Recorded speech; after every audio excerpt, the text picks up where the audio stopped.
Na região Centro-Sul, a moagem de cana-de-açúcar na primeira quinzena de maio totalizou 43.980.000 toneladas, um aumento de 28% em relação ao mesmo período do ciclo anterior. Os dados são da Única, União da Indústria de Cana-de-Açúcar e Bioenergia. E quem conversa agora comigo sobre este assunto é o diretor de Economia da Única, o Luciano Rodrigues. Boa tarde, Luciano. Obrigada aqui por nos atender no Mercado e Companhia. Boa tarde, Priscila. Um prazer estar aqui, poder falar com você e com o pessoal que nos assiste. Luciano, quais foram os principais fatores que contribuíram para o crescimento do volume, da moagem na primeira quinzena? Bom, essa safra aqui, o começo dela, especialmente no mês de abril, nós tivemos um período muito chuvoso, e isso dificultou a moagem. Então, a primeira quinzena de abril, a segunda quinzena de abril, nós tivemos uma moagem aquém do esperado, porque o clima mais chuvoso impede a operacionalização da colheita.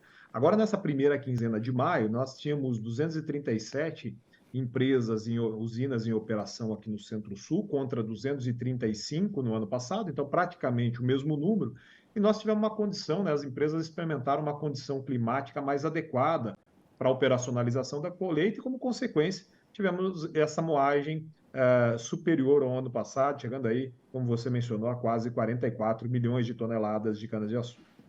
Agora, de acordo com a Conab, Luciano, a produção de cana-de-açúcar ela deve crescer 4,4% na safra 23-24. É possível já prever um aumento de área? Nessa safra 23-24, nós temos aqui mapeamento da área de cana-de-açúcar, com imagem de satélite, também levantamento junto às unidades produtoras, e nossa estimativa é de um crescimento de área de colheita disponível para a colheita, vou colocar bem isso, em torno de 1,5%. Então, nós vamos ter cerca de 1,5% a mais de área disponível para a colheita. Nós estamos vendo um avanço da produtividade agrícola, o clima mais adequado aí no verão e na primavera do ano passado permitiram um crescimento da produção de biomassa por hectare. E a grande discussão que se tem nesse momento é quanto de cana vai ser possível colher até o final da safra.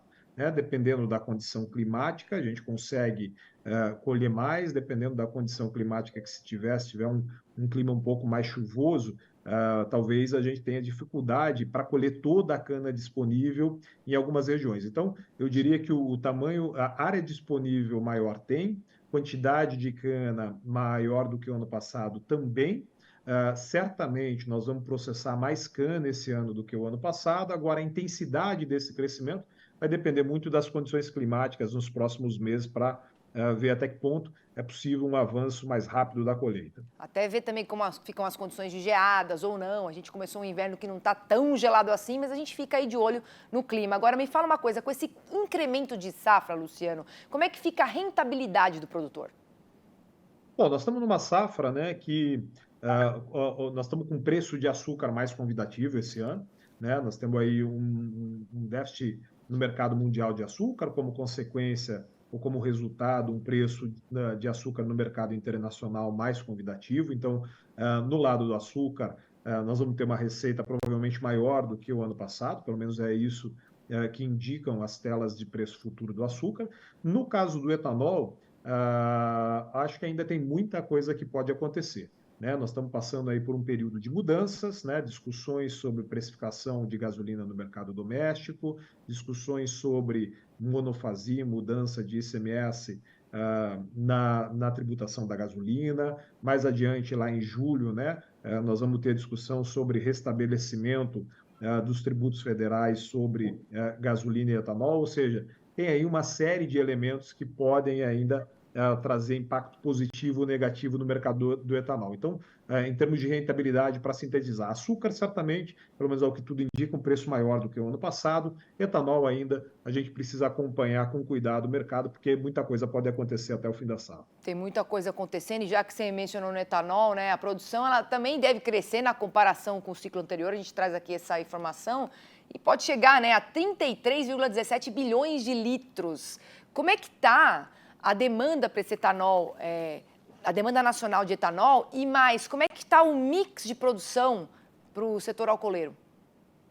Bom, em termos de mix de produção, né, é importante mencionar que hoje tem cerca de 20% do etanol que é produzido a partir de milho de segunda safra, então não tem mudança de mix, é etanol. No caso das empresas que produzem etanol a partir de cana-de-açúcar, a gente tem entre 15% e 20% da produção ainda realizada por destilarias, empresas que não têm capacidade de produção de açúcar. Então, um terço, digamos assim, da produção de etanol vem de empresas que não fabricam açúcar. As outras empresas que fabricam açúcar têm uma certa limitação para mudar, fazer mudanças bruscas no mix, né? Tem limitação técnica, limitação econômica, limitação de capacidade de produção. Então, até agora, né, nós tivemos aí nesse 1 mês e meio de safra, cerca de 79 milhões de toneladas processadas e a proporção de cana direcionada para açúcar ficou em 45,6%. Ou seja, a maior parte da cana ainda está sendo direcionada para etanol, 54,4% até agora direcionada para etanol. Nós vamos ter, de fato, uma safra maior em termos de cana, uma safra maior em termos de oferta de etanol e uma safra maior em termos de oferta de açúcar. Felizmente, a indústria vai conseguir aumentar a oferta de açúcar e a oferta de etanol. Você mencionou as vendas de etanol. Nessa última quinzena, nessa primeira quinzena de maio, as unidades do Centro-Sul comercializaram cerca de 1 bilhão de litros para o mercado interno. 500 milhões de litros de etanol anidro, 1 bilhão e 100, né, 570 milhões de litros de etanol hidratado.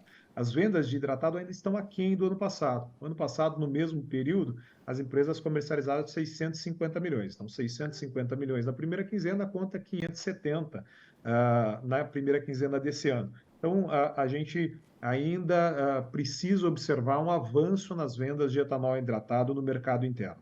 Tá certo, Luciano. Obrigada aqui pela sua participação no Mercado e Companhia, pelos seus esclarecimentos. Um excelente fim de semana para você. Para você também, um prazer participar aqui, Priscila. Uma boa tarde para todos aqueles que nos assistem.